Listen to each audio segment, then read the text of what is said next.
ನಮಸ್ಕಾರ. ಜೀನಿ ನ್ಯೂಸ್ ವೀಕ್ಷಕರಿಗೆ ಸ್ವಾಗತ. ಧರ್ಮಸ್ಥಳದ ಹೆಸರು ಈಗ ಹೆಚ್ಚು ಸುದ್ದಿಯಲ್ಲಿದೆ. ಒಬ್ಬ ಅನಾಮಧೇಯ ವ್ಯಕ್ತಿ ಧರ್ಮಸ್ಥಳದ ಪೊಲೀಸರ ಮುಂದೆ ಹಾಜರಾಗಿ ಧರ್ಮಸ್ಥಳದಲ್ಲಿ ನೂರಾರು ಸಾವುಗಳು ಸಂಭವಿಸಿದೆ, ಆ ಶವಗಳನ್ನು ತಾನೇ ಹೂತಿರುವುದಾಗಿ ಹೇಳಿಕೆ ನೀಡಿ ಸಂಚಲನ ಮೂಡಿಸಿದ್ದ. ತನ್ನ ವಿರುದ್ಧವಾಗಿ ತಾನೇ ದೂರು ದಾಖಲಿಸಿ ಬೆಳ್ತಂಗಡಿ ನ್ಯಾಯಾಧೀಶರ ಮುಂದೆಯೂ ವಿವರವಾದ ಹೇಳಿಕೆಯನ್ನು ದಾಖಲಿಸಿದ್ದ. ಈ ಘಟನೆಯ ಬಗ್ಗೆ ಪ್ರತಿಕ್ರಿಯೆ ನೀಡಿರುವ ಮುಖ್ಯಮಂತ್ರಿ ಸಿದ್ದರಾಮಯ್ಯ ಅವರು, ಯಾರೋ ಹೇಳಿದರೆಂದು ತನಿಖೆಯ ಜವಾಬ್ದಾರಿಯನ್ನು ಎಸ್ಐಟಿಗೆ ಈಗಲೇ ಒಪ್ಪಿಸಲು ಸಾಧ್ಯವಿಲ್ಲ ಎಂದಿದ್ದಾರೆ. ಧರ್ಮಸ್ಥಳದ ಪೊಲೀಸರು ತನಿಖೆ ನಡೆಸುತ್ತಿದ್ದಾರೆ. ಅವರು ವರದಿ ನೀಡಿದ ಬಳಿಕ ಪರಾಮರ್ಶಿಸುವುದಾಗಿ ಸಿದ್ದರಾಮಯ್ಯ ತಿಳಿಸಿದ್ದಾರೆ. ಬೆಂಗಳೂರಿನ ಕೆಂಗೇರಿ, ರಾಜರಾಜೇಶ್ವರಿ ನಗರ ಸೇರಿ ನಗರದ 41ಕ್ಕೂ ಹೆಚ್ಚು ಖಾಸಗಿ ಶಾಲೆಗಳಿಗೆ ಕಿಡಿಗೇಡಿಗಳು ಬಾಂಬ್ ಬೆದರಿಕೆಯ ಇಮೇಲ್ ಕಳುಹಿಸಿದ್ದರಿಂದ ಶುಕ್ರವಾರ ಕೆಲವು ಕಾಲ ಆತಂಕ ಉಂಟಾಗಿತ್ತು. ನಗರದ ಎಂಎಸ್ ಧೋನಿ ಗ್ಲೋಬಲ್ ಸ್ಕೂಲ್ ಸೇರಿದಂತೆ ಆರ್ಆರ್ ನಗರ ಮತ್ತು ಕೆಂಗೇರಿ ಭಾಗದ ಶಾಲೆಗಳಿಗೆ ಬೆದರಿಕೆಯ ಇಮೇಲ್ ಕಳುಹಿಸಲಾಗಿದೆ. ಇಮೇಲ್ ಗಮನಿಸುತ್ತಿದ್ದಂತೆ ಶಾಲೆಗಳಲ್ಲಿ ಆತಂಕ ಎದುರಾಗಿದ್ದು ಪೊಲೀಸರಿಗೆ ಮಾಹಿತಿ ನೀಡಲಾಗಿದೆ. ಕೂಡಲೇ ಎಚ್ಚೆತ್ತ ಪೊಲೀಸರು ಮುಂಜಾಗ್ರತಾ ಕ್ರಮವಾಗಿ ಬಾಂಬ್ ನಿಷ್ಕ್ರಿಯ ದಳದೊಂದಿಗೆ ತೆರಳಿ ತಪಾಸಣೆ ನಡೆಸಿದಾಗ ಇದೊಂದು ಹುಸಿ ಬೆದರಿಕೆ ಎನ್ನುವುದು ಕಂಡುಬಂದಿದೆ. ಸುದ್ದಿ ಹರಡುತ್ತಿದ್ದಂತೆ ಭಯಭೀತರಾದ ಪಾಲಕರು ಕೂಡಲೇ ಶಾಲೆಗಳಿಗೆ ತೆರಳಿ ಮಾಹಿತಿ ಪಡೆದುಕೊಂಡರು. ಕೆಲವು ಪೋಷಕರು ಆತಂಕದಿಂದ ಮಕ್ಕಳನ್ನು ಮನೆಗೆ ವಾಪಸ್ ಕರೆದುಕೊಂಡು ಹೋದರು. ಶಾಲಾ ಸಿಬ್ಬಂದಿ ನೀಡಿದ ಮಾಹಿತಿ ಮೇರೆಗೆ ಬಾಂಬ್ ನಿಷ್ಕ್ರಿಯ ದಳ, ಬಾಂಬ್ ತಪಾಸಣಾ ದಳ ಹಾಗೂ ಅಗ್ನಿಶಾಮಕ ದಳದ ಸಿಬ್ಬಂದಿ ಸ್ಥಳಗಳಿಗೆ ತೆರಳಿ ಪರಿಶೀಲನೆ ನಡೆಸಿದ್ದಾರೆ. ಯಾವುದೇ ಸ್ಫೋಟಕ ವಸ್ತುಗಳಾಗಲಿ ರಾಸಾಯನಿಕ ಪದಾರ್ಥಗಳಾಗಲಿ ಪತ್ತೆಯಾಗಿಲ್ಲ.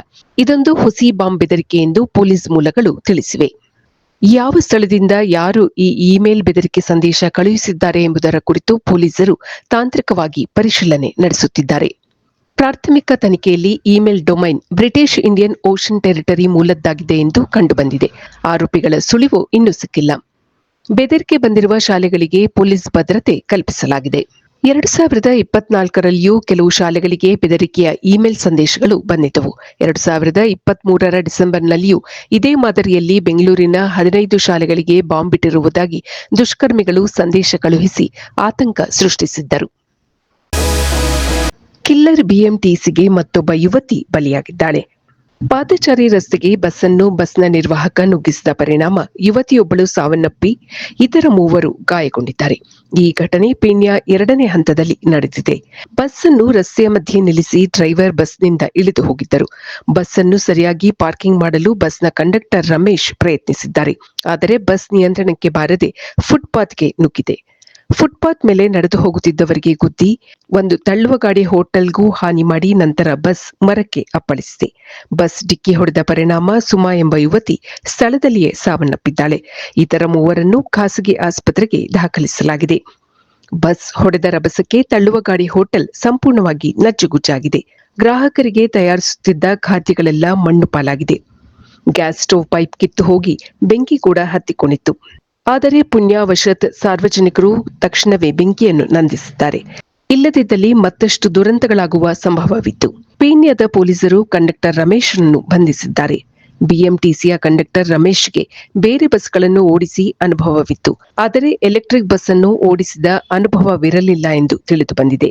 ಡ್ರೈವರ್ ಬಸ್ನಿಂದ ಇಳಿದು ಹೋಗುವ ಮೊದಲು ಬಸ್ ಅನ್ನು ಸರಿಯಾಗಿ ನಿಲ್ಲಿಸಿಲ್ಲ ಎಂಬ ವಿಚಾರಕ್ಕೆ ಡ್ರೈವರ್ ಹಾಗೂ ಕಂಡಕ್ಟರ್ ಇಬ್ಬರ ನಡುವೆ ವಾಗ್ವಾದ ನಡೆದಿತ್ತು ಎಂದು ಪ್ರಯಾಣಿಕರು ತಿಳಿಸಿದ್ದಾರೆ. ಬಸ್ ಅನ್ನು ಸರಿಯಾಗಿ ಪಾರ್ಕ್ ಮಾಡಲು ಒಪ್ಪದೆ ಡ್ರೈವರ್ ಬಸ್ನಿಂದ ಇಳಿದು ಹೋಗಿ ಈ ಅಪಘಾತವಾಗಲು ಆಸ್ಪದ ಮಾಡಿಕೊಟ್ಟಿದ್ದಾರೆ ಎಂದು ಪ್ರಯಾಣಿಕರು ಅಭಿಪ್ರಾಯಪಟ್ಟಿದ್ದಾರೆ.